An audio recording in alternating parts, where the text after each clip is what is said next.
Good morning, class 7. This is the revision clip of chapter 2 or 13 Inside Our Earth from Geography. ये जो chapter आप देख रहे हैं इनसाइड आवर अर्थ, इसका रिवीजन यहाँ पे शुरू हो रहा है। तो इस पूरे चैप्टर का जो भी पॉइंट्स यहाँ पे है और जो आपने पढ़ा वो यहाँ पे आपको दिख रहा होगा। जैसे सबसे पहले देखिए इंटीरियर ऑफ अर्थ, जिसमें क्रस्ट, मैंटल और कोर के बारे में पढ़ा। दूसरा है मटेरियल्स ऑफ अर्थ, जिसमें रॉक्स और मिनरल्स के बारे में जाना।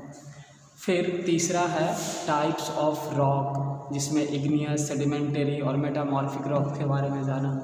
फिर रॉक्स का यूज क्या है वो, एंड लास्ट रॉक साइकिल के बारे में जाना। तो चलो इसको रिपीट करते हैं, ध्यान दीजिएगा। यहाँ पे इंटीरियर ऑफ अर्थ में हमने पीछे पढ़ा था कि पृथ्वी का जो हिस्सा है, ऊपरी हिस्से को हम लोग क्रस्ट कहते हैं, और ये जो अर्थ का जो सरफेस है, क्रस्ट के अलावा और भी नीचे का लेयर जो है, उन सब को एक साथ मिला के हम लोग पढ़ रहे हैं इस चैप्टर में। और उसके इंटीरियर के बारे में जानकारी हम लोगों को अर्थक्वेक वेव्स या सिस्मिक वेव्स से पता चलता है। तो ये जो सिस्मिक वेव्स के अनुसार पूरे अर्थ सरफेस को 3 लेयर में बांटा गया, क्रस्ट, मैंटल और कोर।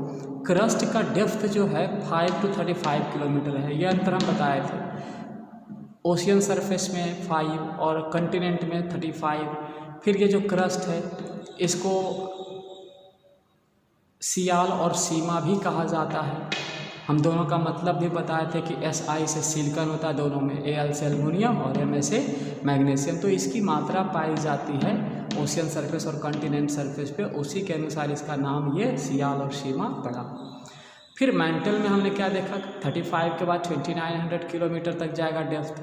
अब ये जो मैंटल है इसको भी 2 लेयर में बांटा गया, अपर मैंटल और लोअर मैंटल। फिर तीसरा जो लेयर है उसे कोर कहा जाता है। कोर का डेप्थ है 29 to 6300 किलोमीटर, और कोर को भी 2 भाग में बांटा गया, आउटर कोर और इनर कोर, जिसमें इनर कोर सॉलिड है, आउटर कोर लिक्विड है। उसके बाद कोर को नीफे भी कहा जाता है, क्योंकि इसमें कंस्टिट्यूएंट किस एलिमेंट का है, निकेल और फेरस का, इसलिए इसे नीफे भी कहा जाता है। तो ये अर्थ का सरफेस था। अब ये जो अर्थ का जो सरफेस है इसमें 2 ही तरह के मटेरियल ज़्यादा है, पहला है रॉक्स और दूसरा है मिनरल्स। तो रॉक्स और मिनरल्स को हम डिफाइन भी किए थे पिछले क्लास में कि अर्थ का अधिकांश हिस्सा रॉक से बना हुआ है।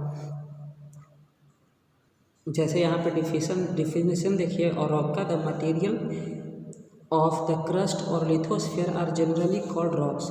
द वर्ड लिथोस्फीयर, सॉरी यहाँ नहीं, the earth crust image of various types of rocks, any natural mass of mineral matter that makes of earth crust is called rock. Rock का यहाँ डेफिनेशन दिया हुआ है कि अर्थ का क्रस्ट जो है वो बहुत तरह के रॉक से मिलके बना है।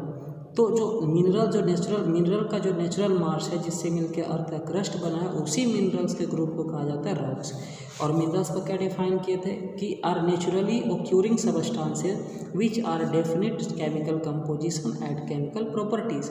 मिनरल्स एक ऐसा सबस्टांस है जिसका अपना केमिकल कंपोजिशन और फिजिकल प्रॉपर्टीज होता है, और इसी से रॉक्स बनता है। अब यहाँ देखिए types of rock. Types of rock में 3 तरह के रॉक बताए थे, इग्नियस, सेडिमेंटरी और मेटामॉर्फिक। इग्नियस का फॉर्मेशन हम बताए थे कि जो इंटरनल हिस्से में मोल्टेन रॉक है, जो मैग्मा है और बाहर आके लावा सूखता है तो इग्नियस बनता है, वो बताए थे। फिर इग्नियस का 2 भाग बताए थे, इंट्रसिव और एक्सट्रसिव। इंट्रसिव जो अंदर बन जाए, यानी पृथ्वी के सरफेस के अंदर बन जाए, और एक्सट्रसिव जो पृथ्वी के सरफेस पे आके तैयार हो। सेडिमेंट्री में बताए थे कि यही जो सेडिमेंट्री जो है ये सेडिमेंट से बनता है। टेम्परेचर, एयर और वाटर के वजह से जो सेडिमेंट डिपॉजिट होता है, उस सेडिमेंट्स के वजह से जो रॉक बनता है उसे सेडिमेंटरी कहते हैं। फिर मेटामॉर्फिक में हमने बताया था कि यदि सेडिमेंट्री या इग्नियस पे प्रेशर हो, हीट हो और उसका फॉर्म बदल जाए तो वो मेटामॉर्फिक में कन्वर्ट हो जाता है। सबका एग्जाम्पल भी बताए थे, जैसे मेटामॉर्फिक में शायद एग्जाम्पल था मार्बल का, सेडिमेंटरी में स्लेट का था, इग्नियस में भी था, ध्यान नहीं है, बुक में ध्यान दीजिएगा उस चीज़ को। अब जरा इसका यूज़ देखते हैं, यूजेज ऑफ रॉक अगला पॉइंट्स है।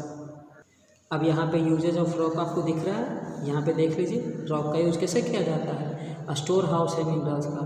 फॉसिल फ्यूल्स, कोल, पेट्रोलियम, नेचुरल गैस रॉक से ही प्राप्त किया जाता है। उसके बाद जो हार्ड रॉक्स होता है उसका इस्तेमाल रोड, घर और बिल्डिंग बनाने में होता है। और बहुत से बच्चे क्या करते हैं, रॉक्स का इस्तेमाल कुछ गेम में भी करते हैं। तो ये था रॉक्स का यूज। इसी तरह से लास्ट टॉपिक था रॉक साइकिल। बोर्ड पे ना जाते यहीं पे आप देख लीजिए रॉक साइकिल। रॉक साइकिल में हम बताए थे एक साइकिल कि ये जो इग्नियस, सेडिमेंटरी और मेटामॉर्फिक रॉक्स है, इसका एक साइकिल चलता है।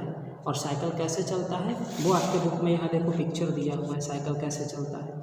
ये इग्नियस है, मतलब मैग्मा है। अब मैग्मा का यहाँ पे प्रोसेस दिया हुआ है, जैसे यहाँ पे देख सकते हैं 1 नंबर में क्या है, मैग्मा है। अब मैग्मा का क्या हुआ, क्रिस्टलाइजेशन हुआ, यानी फॉर्मिंग ऑफ रॉक हुआ, ये 2 नंबर में यहाँ दिख रहा है। तो ये जो साइकिल चल रहा है कंटिन्यू, इसमें इग्नियस के बाद क्या होता है, सेडिमेंटरी रॉक्स बनता है। सेडिमेंटरी फिर बन जाता है मेटामॉर्फिक, फिर मेटामॉर्फिक हीट के कारण पिघल के बन जाता है मैग्मा। और ये प्रोसेस चलता रहता है और एक दूसरे ये रॉक क्या होता है, फॉर्म बनता रहता है। इसी को कहा जाता है रॉक साइकिल। तो इस तरह से आपका ज्योग्राफी का चैप्टर 2 कंप्लीट होता है, इनसाइड आवर अर्थ। हिस्ट्री का भी 2 चैप्टर कंप्लीट हो गया है। मैं आप लोगों से रिक्वेस्ट करूंगा, या फिर यह समझ लीजिए कि मैं आपको ये समझाना चाह रहा हूँ कि जो भी चैप्टर ख़त्म हो रहा है आप उसका होमवर्क बनाते जाएं, ऑब्जेक्टिव्स याद करते जाएं, और जो मीनिंग दे रहे हैं वो तो ज़रूर याद करें। क्योंकि स्कूल खुलने के बाद मेरा काम सबसे पहले होगा, रिवीजन तो करवाऊंगा ही, लेकिन रिवीजन के साथ मेरा सबसे पहला काम होगा कि जो भी होमवर्क दिया गया वो बना है या नहीं। बाकी आप लोग जान रहे हैं कि मैं होमवर्क चेक करूंगा ही। तो बस आज के लिए इतना ही, धन्यवाद।